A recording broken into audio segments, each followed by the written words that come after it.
It's a time of reflection. It's a time when people historically look in the mirror and say, hey, what do I want to accomplish? Because I'm going to make it happen. In order for it to be the best year on record, I have to align my habits and belief systems to create that output. And I want to help you create that output. I want to help you live a life where you feel in control, you feel empowered, and you have purpose. So what I want to do, I want to start by reading the chapter summary of chapter 2 in the book Atomic Habits. If you do not have this book, you should get it. You absolutely should get the book Atomic Habits by James Clear. You should also go to his website and sign up for his 321 newsletter. It's literally like one of the most popular newsletters in the world, and he brings great value, great value. So check it out. But the purpose of me sharing this is to tee off. We're talking about belief systems. We're talking about identity, okay? So here we go. There are 3 levels of change: outcome change, process change, and identity change. So outcome change, I'm going to be sober. I'm going to lose X amount of weight. Process change, the things that I'm going to do to accomplish that goal. And identity change. Identity change is the merging of your habits and belief systems. Your habits and belief systems are in alignment to create an identity, okay? So 3 levels of change: outcome change, process change, identity change.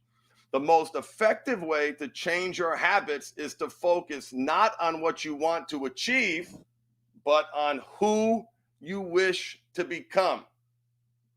Let me say that again. Get your notebooks out, or at a minimum, make it a priority to buy this book. The most effective way, and by the way, I'm reading the chapter summary. Everything he says is backed up by science, backed up by pages of support for this statement. The most effective way to change your habits is to focus not on what you want to achieve, but on who you wish to become. Identity emerges out of your habits.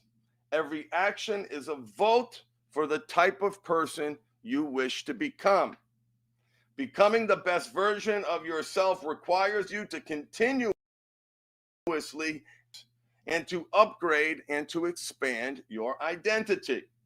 The real reason habits matter is not because they can get you better results, although they can, but because they can change your beliefs about yourself. Now, quick side note, I want you to think about what I just said and put that in the context of the sex addiction, which is a great free resource. No question about that. One of the best free resources. I actually refer people to Smart Recovery, but this is another question. So I want you to think about what is the impact of identifying long-term with I am a sex addict, I am a porn addict. So we're going to talk about that in another podcast. I'm going to read that same chapter summary and share with you some of the pitfalls I've seen men experience this identity. I am a porn addict, a partner of a porn addict. Just think about the possible negative implications of that long-term identity. So today, so what this says is this is important not to change what you do, but change who you are. So I want to share with you 3 belief systems that are absolutely critical and necessary to creating that change. Like fundamental, mandatory, there's no sex without this. And at the end, if you're joining me live, ask me questions after. Get out your pen, take things down. Welcome, Bing Bing Boy, and glad you're here. All right. So here's first belief system number 1 that you must change if you want to be successful long term. You must embrace the reality failure equals opportunity every single time. and I'm going to say this a few different ways to make sure we lock it in. The new belief system that you must possess around failure is that you see it as a gift. Failure is a gift. Why? Because it has already happened. You can either learn from it, or here's the alternative, and let me know in the chat if this is you, because it was me. You fail, and then you beat yourself up. The compliance mechanism, the internal training when there is failure, is to beat yourself up, shame yourself, literally abuse yourself. If you were doing that to another person, it would be abuse. If you were saying to your children what you're saying to yourself, yes, would be at the door and saying, whoa, you can't talk like that to your kids, man. That's poison. So what happens is people fail. And listen, this is a hard lesson in any space. It is a hard lesson here when we're talking about lying about some aspect of our sexual expression, right? We don't want to do the thing. We do the thing, we beat ourselves up and we shame ourselves for doing the thing, and then we do it again to escape from that self-loathing, to escape from that shame. So every failure is an opportunity, is a gift to be better. Either you embrace it or it crushes you. It's literally that simple. Now, there's a lot of parts work that goes into embracing that. I just want to start with, as a practical level, as Rob says, failure is just testing. The road to success is paved literally with the bricks of failure. So that's belief system number one. Failure equals opportunity. Second, now listen, there's a couple on the fringes that are like in fourth place or fifth place that maybe I'll add depending upon your question. But here's the second one. So first, seeing failure as an opportunity. All failure,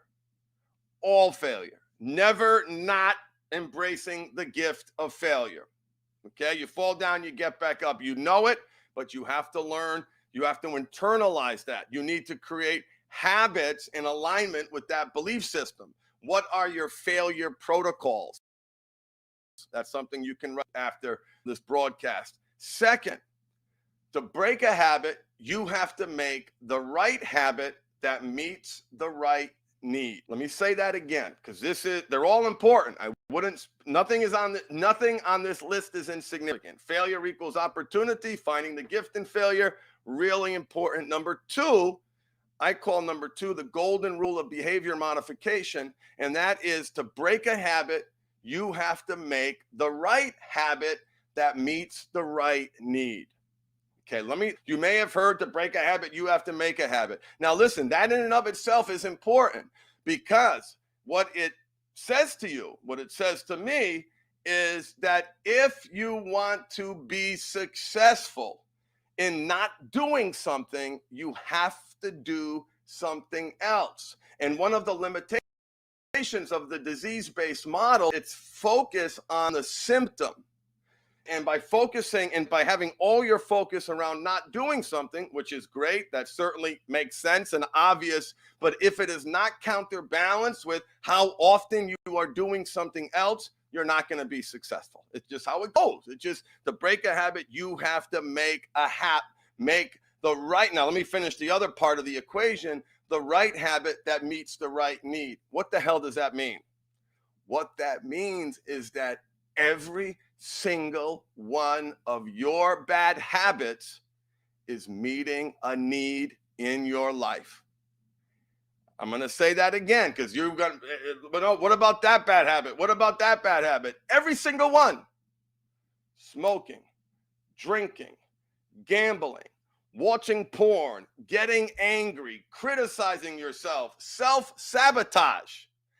Every single bad habit is meeting a need in your life. Let's take pornography for a second. Let's take massage parlors, escorts.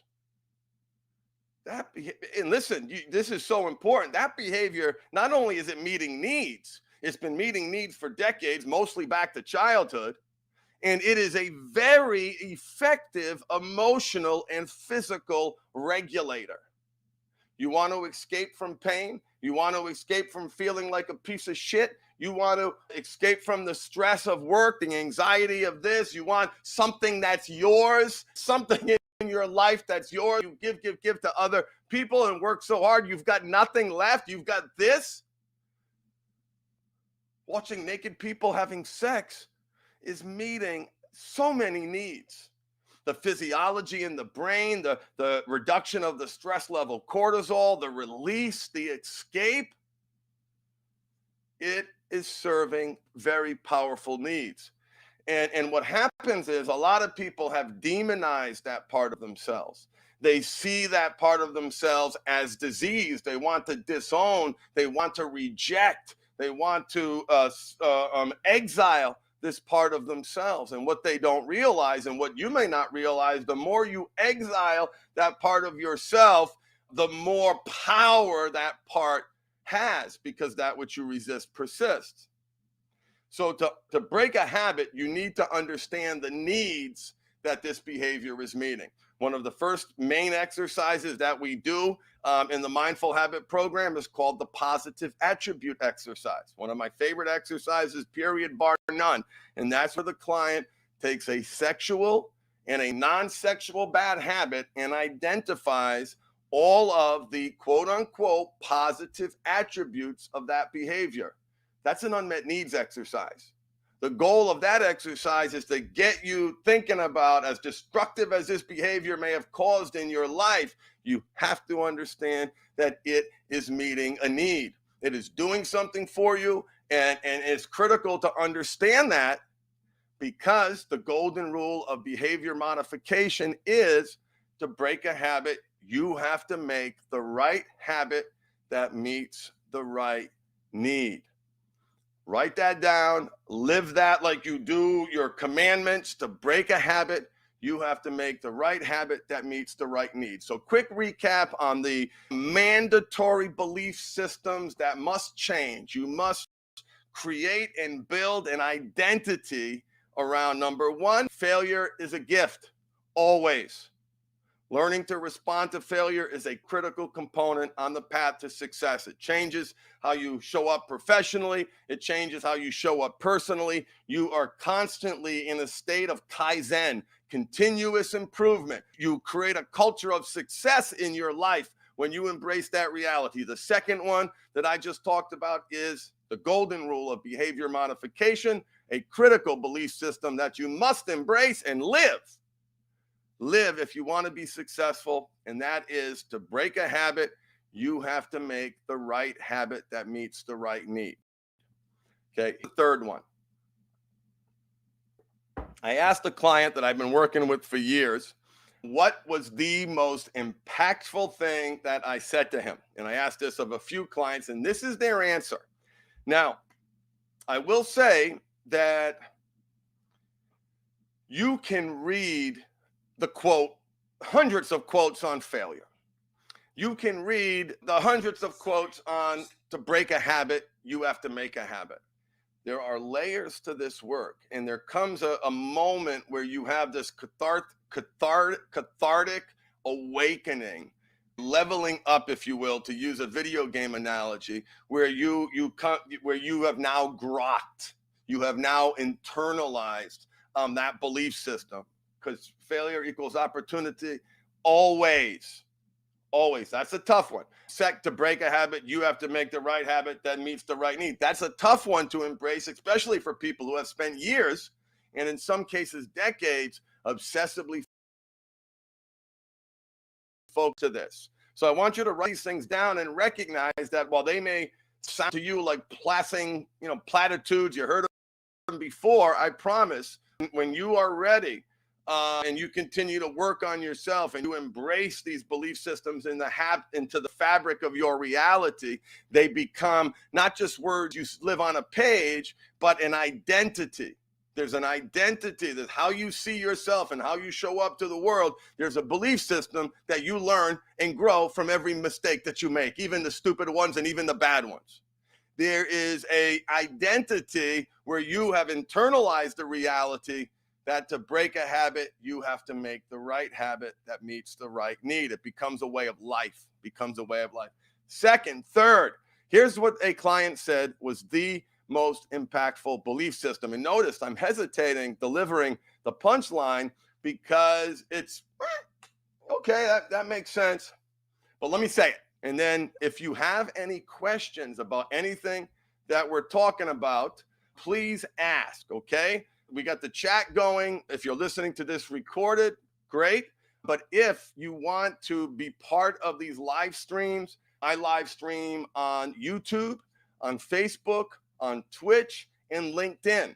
So if you subscribe to me there, you'll get notifications. Unfortunately, I don't have a schedule when I live stream. Here's the third one. Here's the punchline. Here's the way. Here's a new reality, and that is all behavior is need-seeking behavior.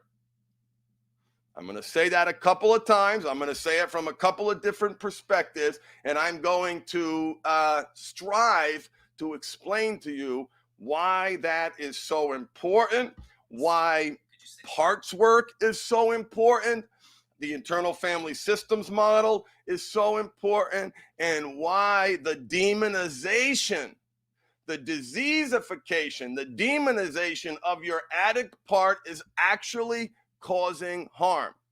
So failure equals opportunity. Failure is a gift is number one.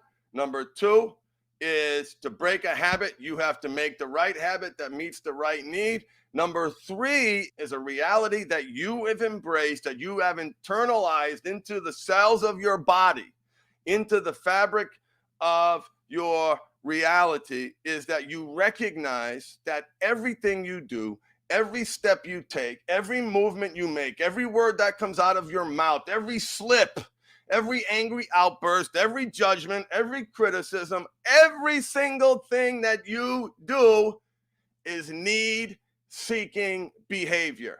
Everything. And when you embrace this reality and you start, paying, and you do something stupid, you do something that you regret, wait, that couldn't be. And when you look at that from the perspective of a part and you start understanding the needs that these behaviors are meeting, you will come to embrace the reality that all behavior is need-seeking behavior. And Rob K., who's read the book No Bad Parts by Richard Schwartz, knows scientifically that there are no bad parts. Your addict part, your angry part, your sabotage part, your not good enough part, your liar part. The liar is a protector. Addict is a protector. Anger is a protector. So Rob K. knows that all behavior is need-seeking behavior. Now listen, I'm going to give you, there's an asterisk. And Rob, over 60, still struggling with PMO, I invite you to reframe. That's the symptom. And what I'm trying to do here, and if you didn't hear all of it, I want you to go back and listen to it, the belief systems that you need to internalize in order to be successful long term. I have never worked with a client, and I've been working with men professionally for 9 years, I think, 27 different countries. Steve Harvey, Katie Couric, the A&E's television show Intervention, Lifetime TV. I'm doing something right. I'm doing something right. I have amazing clients. And out of those 1,000 men in my group coaching program or one-on-one, not one of them, the number of those men who had a sex problem primarily or a porn problem primarily was zero. Zero. You got to get to what you're escaping from, what you're lying about, what need isn't being met that you're getting it met subconsciously and reactively. So all behavior is need-seeking behavior. Let me first give you the exception to that rule. When the doctor hits your knee, with the hammer, that's a reflex, right? That's a reflex, automatic, instantaneous. That's not meeting a need. So reflexive behavior and there are aspects of reflexive behavior that are actually meeting needs, but minus that very limited category, even jumping when you're scared, as reflexive as that is, it's meeting a need. So when you embrace that reality, that, as Rob K talks about in the chat, that there are no bad parts, that you have no bad parts, that all these parts that you've labeled bad are actually broken parts of you that are meeting needs the way they were trained. See, this is why family of origin work is so important. Yes, it's important to heal trauma, of course. Thank you, Rob. www.themindfulhabit.com. There's a number there you can call. There's all the list description of the different programs. So, but when you embrace the reality, listen, and to make a list of stupid things that you do, make a list of the angry, like this, like all behavior, like really, even when I'm self-deprecating, and I'm beating myself up and making myself feel like a piece of shit. Yeah, that's your compliance mechanism trying to drive performance, trying to get you to do the right thing. That's how you were trained. That's how you were trained. So all behavior, asterisk, is need-seeking behavior. That one is the single greatest thing that came out of my mouth, according to one particular client. We'll call him Jay. And I love you, and it's such a privilege and honor to be working with you. And I'm so proud of the results that we've created. See, Jay came to me with a lot of disease work, a lot of great addict work. And I remember the first big exercise that we did, I said, okay, so tell me all the good parts of this behavior. The hooking up with guys. He's married to a woman. And the adult bookstores. Tell me all the good parts about that. Anybody who's been to an adult bookstore, no shame, right? No shame. I say that's the place where, grown men go to die. Very, very sad, lonely place. Tell me the good parts of all the porn you watched, of the escorts that you paid for. And after a shock, like, what are you talking about? He was able to come up with one of the most comprehensive list of needs that he needed to be meeting proactively. It was like the best start. And he had retained skepticism of, wait, all needs? And listen, I can't say that too early. Some of you now might be hearing this and saying, that guy doesn't know what he's talking about. Continue to learn about the internal family systems model. Continue to learn about habits. Continue to learn about identity. Continue to learn about the challenges. And there are so many great things about it, but the challenges of long-term identification with the label, I'm a sex addict and I'm a porn addict, and the impact that has on identity. Is it freeing you? When you say that, do you mean that someone who's and has risen like a phoenix from the ashes and now has self-control, who now has emotional intelligence, who now lives a belief system where failure equals opportunity, where he meets his needs proactively? He has embraced the reality that to break a habit, you have to make the right habit that meets the right need. He's embraced the reality that all behavior is need-seeking behavior. I'm a sex addict. I'm a porn addict. I prioritize sexual health. Does it mean there's an identity around sexual health where you realize in the fiber of your being that sexual health equals physical health, mental health, and spiritual health? All three. So is that what you mean when you say, I'm a porn addict, I'm a sex addict? If the answer is no, then you have got to upgrade your belief system.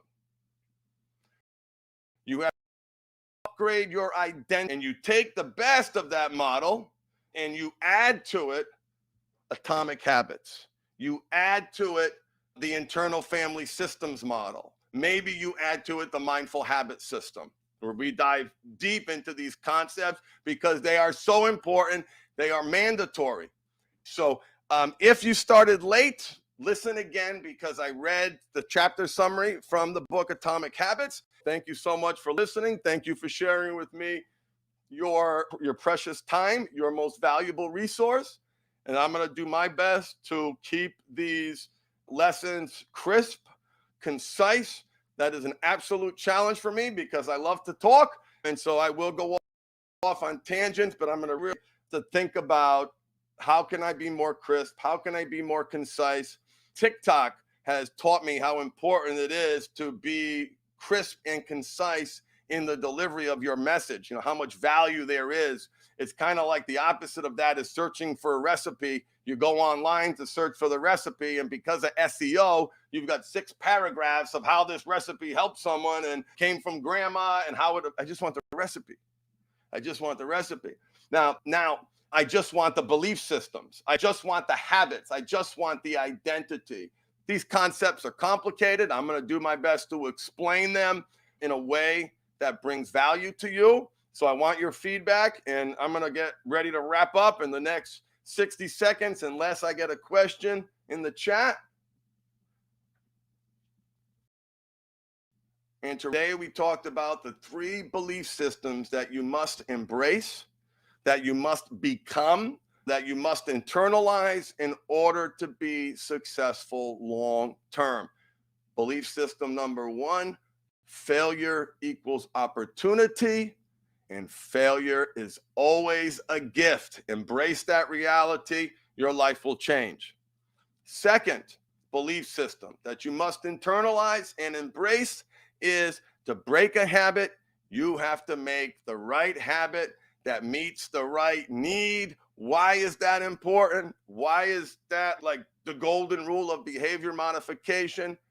Because number 3, all behavior is need-seeking behavior. All behavior is need-seeking behavior. Every bad habit, every addiction that you have is a part trying to get a need met in the way that part was trained. It is why the IFS model is so important. It's why I'm getting trained formally. I paid $3,500 for their training. Starts in April. I've been doing parts work 11 years personally, 9 years professionally. By far one of the most impactful parts of the mindful habit system.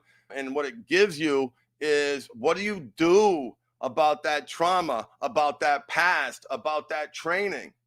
What do you do? How do you meet the needs? You do it in the context of your part. So check it out. If you missed the beginning, go back and check it out. And of course, I will conclude. And Rob, God damn it, man, I am so glad you're here because I was saying to myself, what else is missing?